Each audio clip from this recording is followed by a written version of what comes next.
Hey, welcome to Graphic Policy Television, GPTV. I'm Brett. We've got a new month. That means a new unboxing of Blindbox Comics' latest release. So for those who don't know, Blindbox Comics is one of the numerous services out there that delivers basically comic books to your doorstep. Now, you don't know what they're going to give you. It just shows up, basically. Now, they're a little bit different than a few others because not only do they have normal releases in their boxes, but they also do variants. So there's actually three types of boxes that you can get. There's one where you just get the comics, which is cool.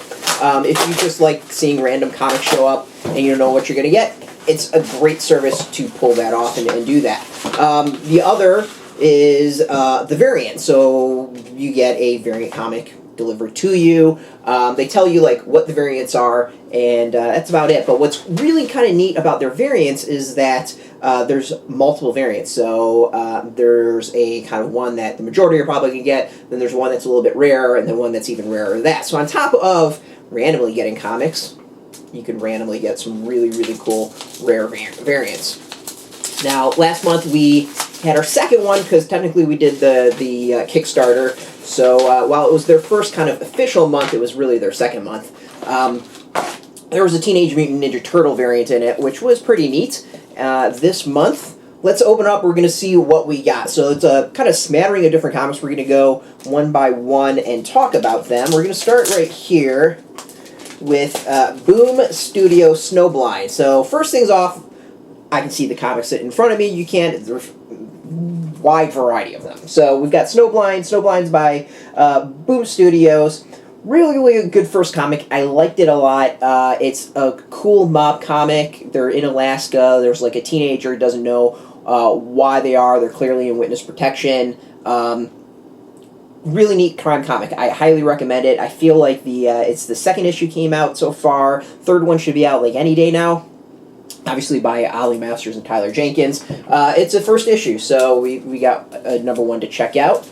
Next, we've got The Death-Defying Dr. Mirage, Second Lives by Valiant. It is the second volume of Dr. Mirage from Valiant. They had a previous miniseries, which was fantastic. This one is also really, really good, by Jen Van Meter, Roberto de la Torre, David Boran, and David Landfair. I'm sorry if I mispronounced your name. Valiant as a whole is an amazing publisher. They do a fantastic job creating like superhero comics. Probably the best superhero comic universe that's out there right now. This is the second volume, or the second miniseries. Also really top-notch. Dr. Mirage is an really, really cool, like occult investigator. Her husband died. He's on the other side. It's neat. It's really, really cool. I like it. Highly recommend it. Female kick-ass lead. We gotta enjoy that. Next up, we've got Dreaming Eagles, number one from Aftershock. Now, I said before, Blindbox, I would love to see them really stand out and go with a lot of publishers other than the big two, and probably even Image to some extent. They're doing that somewhat here with the Boom comic, and definitely with Aftershock. Now, you probably don't know about Aftershock. They're relatively new. They've gone through about, well, like 2 phases of comic releases. There's maybe like 6 or 7, 8 comics out there, but they've got some really high-profile ones. This was a comic I actually bought of theirs. I was able to find it on my shelf from Garth Ennis and Simon Colby. It is a war comic from Garth Ennis, who is a master of war comics. Really, really good series. It has to do with kind of like the Tuskegee Airmen and African Americans who fought in World War II. Solid comic. It also kind of juxtaposes that on the Civil Rights Movement. Really good, excellent. Can't recommend it enough. It's so far, I think, one of the most surprising, best debuts of the year. Another first debut, Symmetry, from Matt Hawkins and Raphael Yanko. Sorry again if I mispronounced your name. This one's from Top Cow, which is an imprint of Image Comics. It has to do with a society that kind of has gotten rid of like war and much issues. They just kind of do whatever. There's robots that take care of them. It seems to have to do a lot with like free will and in a kind of like utopian society. Matt Hawkins always puts together comics that are fairly, I would say, thought-provoking and interesting, at least. Worth checking out. Not one that I'll admit blew me away, but it's, I think, multiple issues are going to be really good. Daredevil, #1 from Marvel Comics. Charles Soule is the writer. We got Garney as the artist. It's, Daredevil with Marvel Comics. What can I say? Charles Soule, who is a lawyer in real life, taking over a comic with the lawyer as the lead. Kind of a no-brainer. The art's really good. Kind of remind me a lot of Frank Miller's run back in the day. Really good first issue. Didn't quite blow me away, but and then again, most of all different Marvel really isn't exciting me right now. But overall, this is one of the stronger debuts of that new line. I'm really interested in seeing where it goes. Definitely has Matt Murdock, Daredevil, in kind of a new position. He's now an ADA, Assistant District Attorney, so he's prosecuting criminals instead of defending them, which is a little bit different. Overall, though, art's fantastic. Story was interesting. Definitely worth the read. Gotta say, the comics are varied. You know, there's a little bit of something from everyone. We've got sci-fi, we got war, we got crime, we got superhero. It's a really, really nice mix. Again, I will say, I think the box will really stand out once it goes off and does a lot of super indie books. I'd like to see more Aftershock, maybe 451 Media, Action Lab, I'll call the micro publishers who have print runs of maybe a couple thousand comics at most. Like, that would be a large comic print run for them. As I said, there's multiple ways for you to get Blind Box. You can get just the comics that I just showed off, or you can get this variant, or you can get the combo of the two. I clearly got the combo of the two. So this month's comic variant is this, Snow Job from G.I. Joe. It's G.I. Joe, Real American Hero. I will say the one thing that I find interesting is that unlike last month, this month does not have the G.I. Joe issue in it. Last month had Teenage Mutant Ninja Turtle variant, and it had the Teenage Mutant Ninja Turtle comic in it. We're going to crack this open, and we're going to see which variant I got. I mean, I kind of got the normal, regular one last time. I'm going to imagine that I will...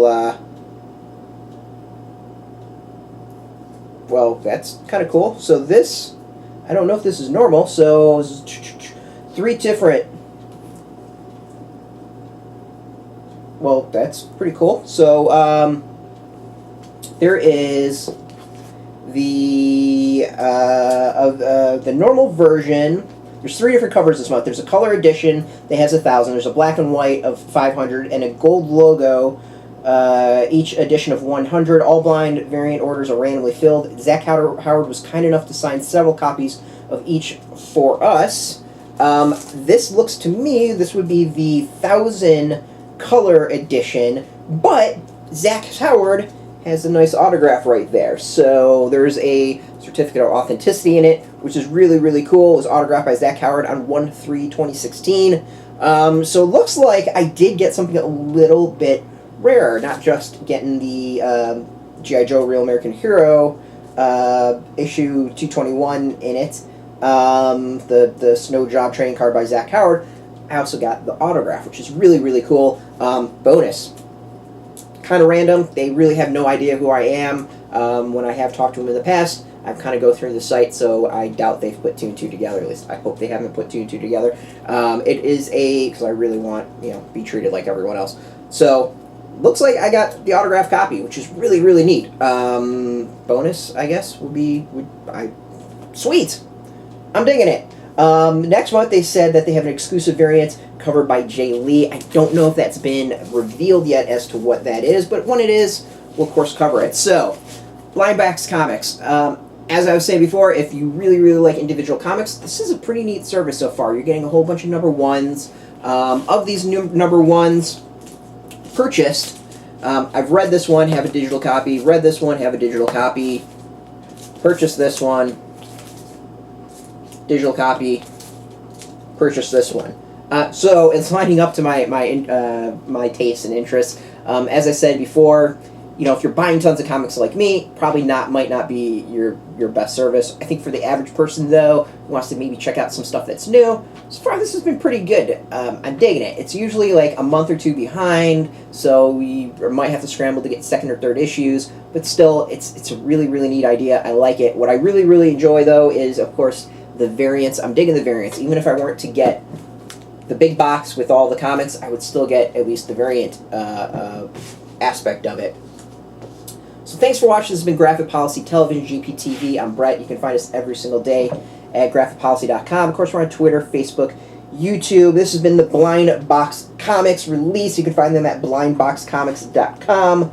Of course, follow them on Facebook or at Blindbox Comics on Twitter.